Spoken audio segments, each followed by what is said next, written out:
రెండు తెలుగు రాష్ట్రాల news TV channel ప్రేక్షకులకు స్వాగతం.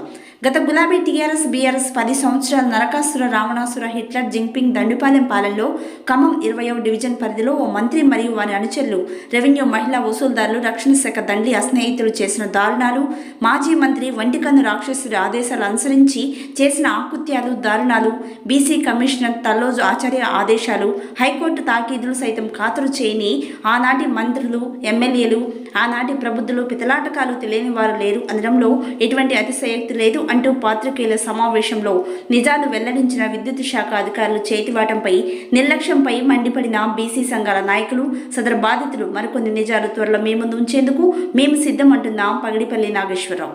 అన్ని రకాల అర్హతలు ఉన్నాయి ఆయనకి. వీళ్ళు పని నిమిత్తం బయటికి పోతున్నటువంటి సమయంలో మధ్యాహ్నం పూట ఎవరికి ఇంటిమేట్ చేయకుండా, ఎటువంటి మెసేజ్లు ఇవ్వకుండా, నోటీసులు ఇవ్వకుండా, వాళ్ళకి తెలియకుండా దొంగతనంగా కరెంట్ ఆఫీసర్లు ఆ మీటర్ని తీసేయడం జరిగింది. మరి దీనిపై కలెక్టర్ గారిని అడిగితే అది కోర్టులో ఉంది అని అంటున్నారు. మరి సాక్షాత్తు మినిస్టర్ తుమ్మల నాగేశ్వరరావు గారిని అడిగితే కోర్టులో ఉంది అని వాళ్ళు సాకులు చెప్తున్నారు. 2 సార్లు మినిస్టర్ గారి దగ్గరకు పోతే తుమ్మల నాగేశ్వరరావు గారు గట్టిగా చెప్పారు ఇవ్వమని. అయినా అధికారులు ఏడీఈ వెల్లంపల్లి రమేష్ కుమార్, అదేవిధంగా డిఈ నంబూరు రామారావు అనే ఇద్దరు బీఆర్ఎస్ ప్రభుత్వంలో వాళ్ళు చేసినటువంటి అరాచకాలని కప్పిపుచ్చుకోవటం కోసం ఆ తప్పుల్ని ఎక్కడ బయటపడతాయో అనేది తెలుసుకొని ఇది కోర్టులో ఉంది అని ఒక సాకుగా చూపించి పగిడిపల్లి నాగేశ్వరరావుని నానా ఇబ్బందులు పెడుతున్నారు. దాదాపు తాలికి బల్బం కట్టుకొని అధికారుల చుట్టూ, మంత్రుల చుట్టూ రోజు తిరగనే టైం లేదు. అయినా కానీ ఎటువంటి రెస్పాన్స్ ఇవ్వకుండా అది కోర్టులో ఉందని సింపుల్గా కొట్టేస్తున్నటువంటి వైనం చాలా దారుణమైనటువంటి విషయం. వ్యక్తి ప్రాథమిక హక్కుల్ని హరించడం రాజ్యాంగ ఉల్లంఘన. ఆ కరెంటు లేకపోతే ఆ ఇంట్లో నివాసం ఎట్లా ఉంటారండి?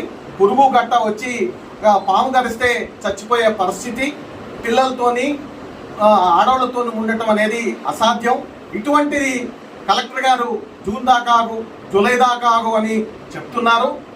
అదేవిధంగా 3 మినిస్టర్లు, ఇక్కడ ఉన్నటువంటి ఖమ్మం జిల్లాలో ఉన్నటువంటి 3 మినిస్టర్లకి రిప్రజెంటేషన్ ఇవ్వడం జరిగింది.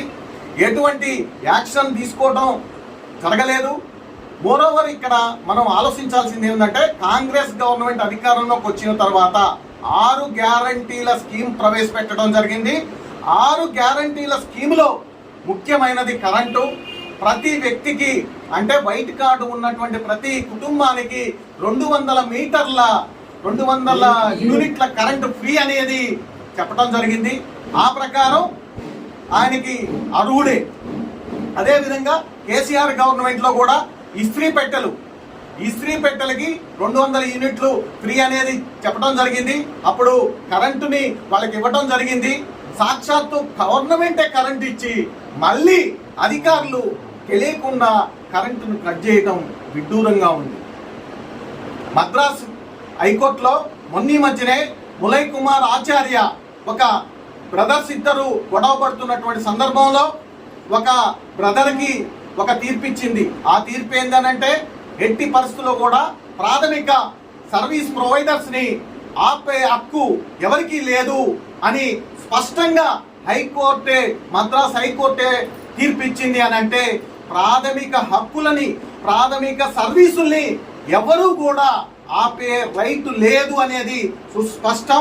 మేము పత్రికాముఖంగా మీ అందరికీ, అధికారులకి, అనధికారులకి, మినిస్టర్లకి, గవర్నమెంట్ కూడా విజ్ఞప్తి చేసేది ఏంటి అని అంటే, వెంటనే విచారణ జరిపించి పగిడిపల్లి నాగేశ్వరరావు గారికి మీటర్ను శాంక్షన్ చేయాల్సిందే. చెయ్యకుంటే మా వివిధ దశల పోరాటానికి మీరు బలిగాక తప్పదు. ఒకవేళ మీరు నిజంగా మీటర్ ఇవ్వకపోతే కన్జ్యూమర్ కోర్టుకు పోతాం. అదేవిధంగా రేవంత్ రెడ్డి గారి ప్రజా దర్బార్కి పోతాం. మా విన్నపాన్ని మేము వినిపించుకుంటాం. అవసరమైతే ఏడీఈ, డిఈ ఇళ్లని ముట్టడిస్తామని హెచ్చరిస్తున్నాం.